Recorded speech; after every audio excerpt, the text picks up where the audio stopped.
Boys and girls, lovers and losers, today I have a lovely cautionary tale for you. A tale of what not to do when you get cancelled. And for today's story, we have the lovely main character of Sneako.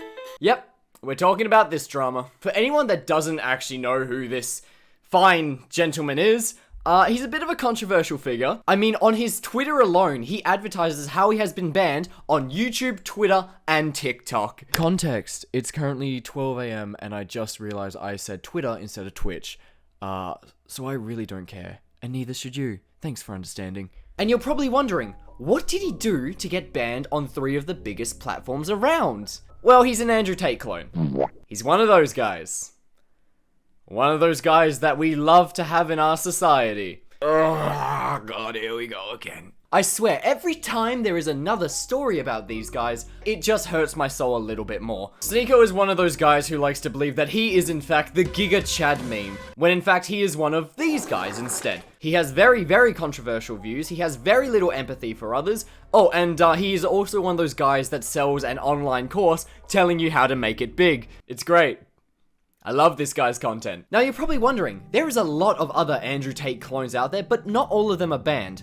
Well, that's because Sneako drank the fucking Kool-Aid. Sneako learned a very valuable lesson that every 12-year-old with an iPhone knows. Controversy gets clicks. Sneako was like Icarus. Controversy was his wings, and fame was his sun. He used everything he could to get higher and higher and get more views and more views until he finally flew too high and everything came crashing down. I have no idea how I nearly failed English in year 12. I'm good at this shit. You see, most of these big platforms eventually realized, we don't want you on us. We're gonna kick you off. And no, he did not learn from his mistakes.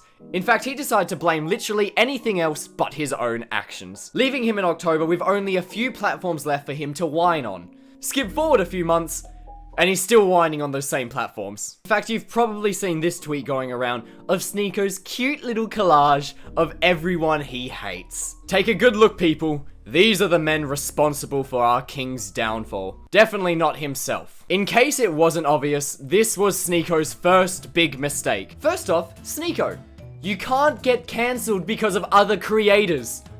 Directly. I mean, sure. Other creators can create videos on you exposing you to a larger audience for you to be judged by. But if you've done nothing wrong, there's no reason for you to get cancelled. See how that kind of works? It's pretty basic to understand. I'm sure you can do it. The other thing you definitely don't do is attack others. There has not been a single time where someone getting cancelled and then blaming it on other people has worked out for them. Honestly, I see Sneako having 2 good options here.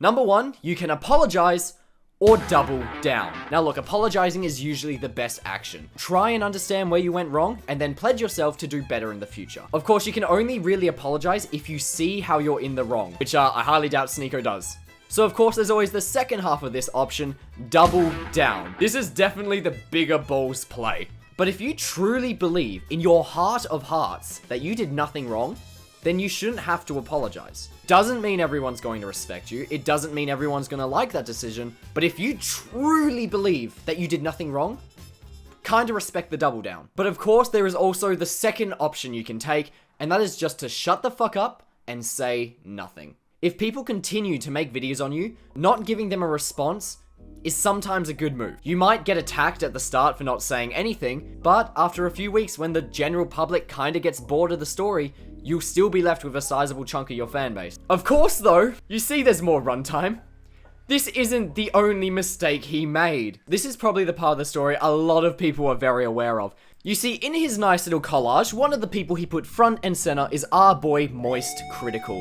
And Charlie, being the absolute fucking Chad he is, responded to Sneako, going ahead and calling him a pathetic, sensitive little worm, and also makes fun of him for being a cuck. This eventually resulted in a pretty big back and forth where Charlie continued to call him out for some of the shitty things he's done, with Sneako, on the other hand, constantly trying to start a fight. This was Sneako's second big mistake. And no, it's not just because Charlie could summon the Moistverse to beat his ass in a fight. The true mistake here was trying to challenge him to a fight at all. In an online debate like this, the moment you try and make it physical or try and start a physical fight or anything like that, it just shows you either have no faith in your ideas or that you know you're losing so badly that the only option you have left is to get physical. Even if they did end up fighting and he somehow destroyed Moist Critical, he still would be seen as the loser in this argument. I'll tell you a little secret though. You wanna know what's even worse than challenging someone to a fight when you're losing?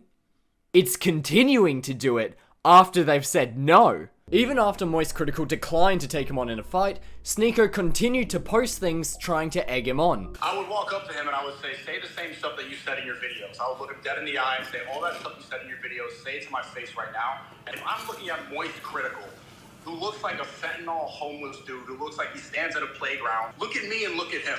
Who's more likely to be on a watch list?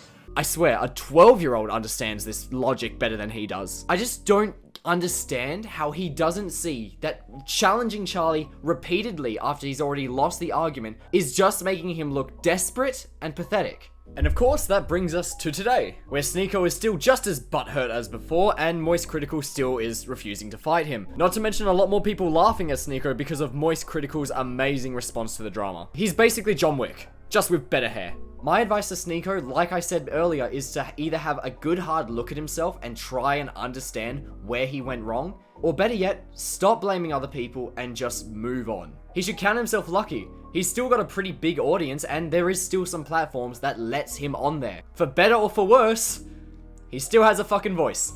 That's better than what most people are ever gonna get. So yes, boys and girls, don't be like Sneako. Be like motherfucking Moist Critical.